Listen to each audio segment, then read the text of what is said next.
नमस्कार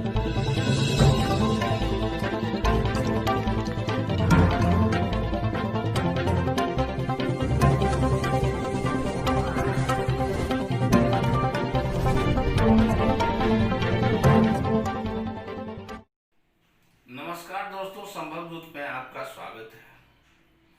आज मैं बात करने जा रहा हूं कांग्रेस सरकार और बीजेपी सरकार एक दूसरे पे इल्जाम लगा रहे हैं, जो कि जनता के लिए अच्छा नहीं है। गरीबी, बेरोजगारी हद पे है। सरकार अपनी कुर्सी बचाने के लिए, चाहे यूपी हो, चाहे मध्य प्रदेश हो, राजस्थान हो, महाराष्ट्र हो, सब अपनी कुर्सी बचाने में लगे हुए हैं। कोरोना जैसे महामारी, बाढ़ जैसे प्रलयकारी, ऐसे समय में गरीबों को सुध नहीं लेते हैं। 2020 में कोरोना वायरस और बाढ़ के साथ वहाँ पे चुनाव हो रहा है। सभी नेता अपने अपने स्वार्थ के लिए दल बदल कर रहे हैं और लगता है इससे कि वहाँ के चुनाव में बहुत उलटफेर होने वाला है।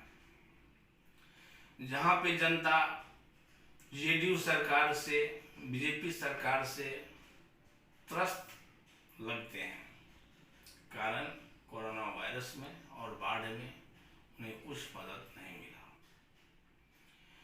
पुल का निर्माण ऐसा हुआ कि 1 महीने में ही उद्घाटन के बाद ध्वस्त हो गया। तो आइए आप देखिए कि नीतीश सरकार क्या करेंगे आगे चुनाव में। सभी एक दूसरे पे आरोप प्रत्यारोप लगाए हैं। वहाँ पे 4 गठबंधन काम कर रहा है। एनडीए गठबंधन,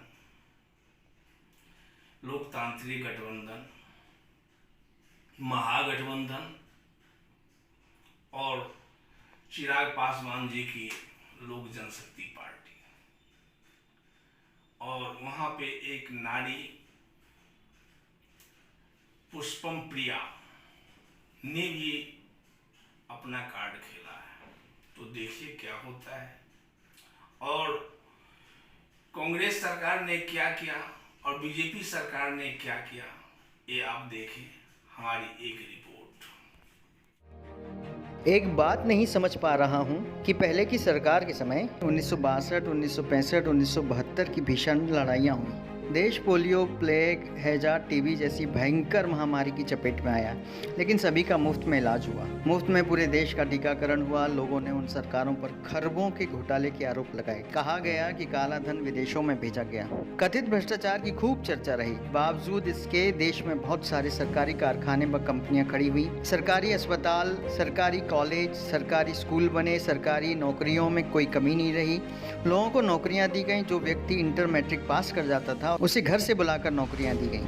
तनख्वाह में कोई कमी नहीं रही। भत्ता हर वर्ष लगातार बढ़ता था। महंगाई भत्ता 131% तक दिया गया।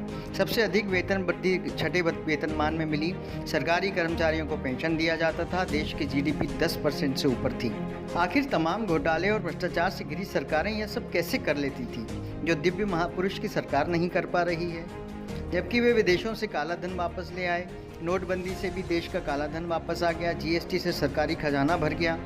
आपातकालीन परिस्थितियों के लिए रिजर्व बैंक में जमा पैसा निकाल लिया गया। फिर पता नहीं क्यों 18-18 घंटे काम करने वाले प्रधानमंत्री के सामने सरकारी संपत्तियां बिक गईं और दिव्य महापुरुष की सरकार नौकरियां, वेतन भत्ते, पेंशन नहीं देकर किसान, मजदूर और आम नागरिकों को सिर्फ टेंशन ही दे रही है। कोई युद्ध नहीं हुआ, जीडीपी माइनस में चल रही है, सभी की नौकरियां चली गईं, फिर भी साहब ने सभी एनजीओ, उद्योगपतियों और देश के नागरिकों से पीएम केयर फंड में पैसा जमा करवा लिया।